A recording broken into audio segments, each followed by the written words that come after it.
মৃচ্ছকটু ভারতবর্ষের প্রথম সংস্কৃত নাটক ২৫০০ বছর আগে শূদ্রক লিখেছিলেন।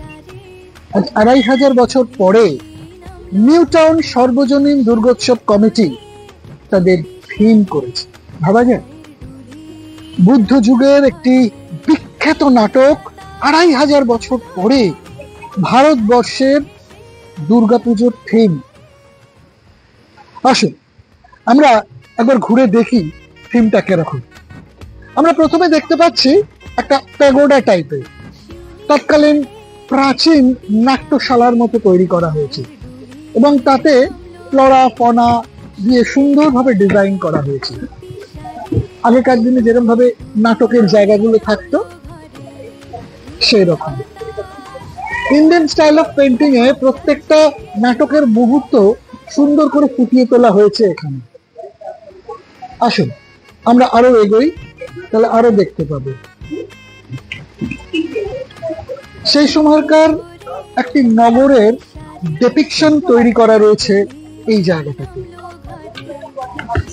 আমরা একটু সুন্দরভাবে দেখি প্রাচীন বৌদ্ধ যুগের ২৫০০ বছর আগেকার সেই নগর।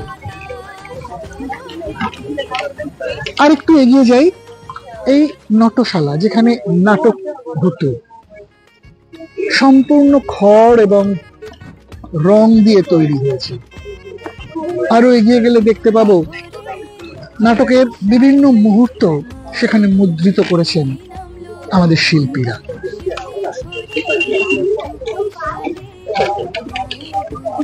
মৃচ্ছকটিকের যে গল্প, সে গল্প আমরা অনেকেই জানি, কিন্তু ২৫০০ বছর পরেও যে তার এত বড় মূল্যায়ন থাকবে সেটা আমরা কল্পনা করতে পারি না।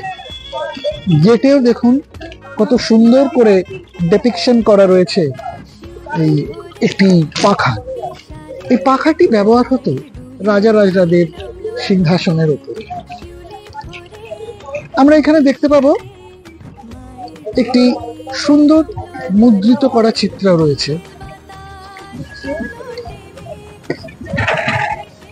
এবং আবার সেই ২৫০০ বছর আগেকার নগরীকে ডেপিকশন করা হয়েছে।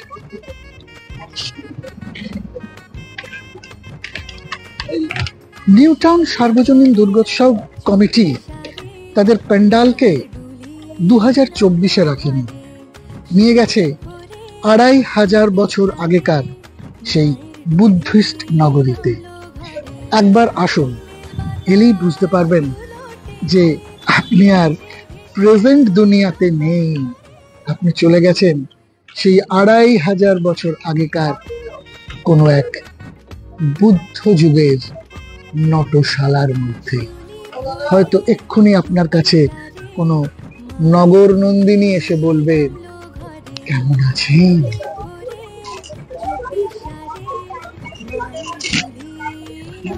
শিল্পী বা শিল্পের কোনো মানদণ্ড হয় না, সব শিল্পই ভালো, সব শিল্পী সুন্দর।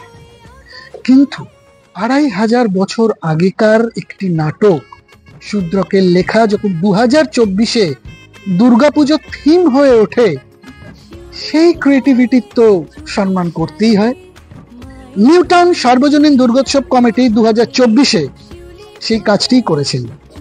তাই নারায়ণী নমস্তুতে গ্লোবাল এক্সেলেন্স ২০২৪ তাদের দুর্গাপুজোর সেরা ক্রিয়েটিভিটির অ্যাওয়ার্ডটা তাদেরই দিচ্ছেন।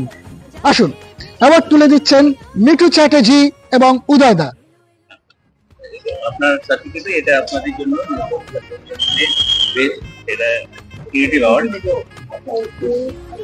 3 cheers for me. 3 cheers for Narayani নমস্তুতে। ২৫০০ বছর আগে শূদ্রক হয়তো কল্পনাও করতে পারেনি যে তাকে নিয়ে 3 cheers হবে ২০২৪-এ।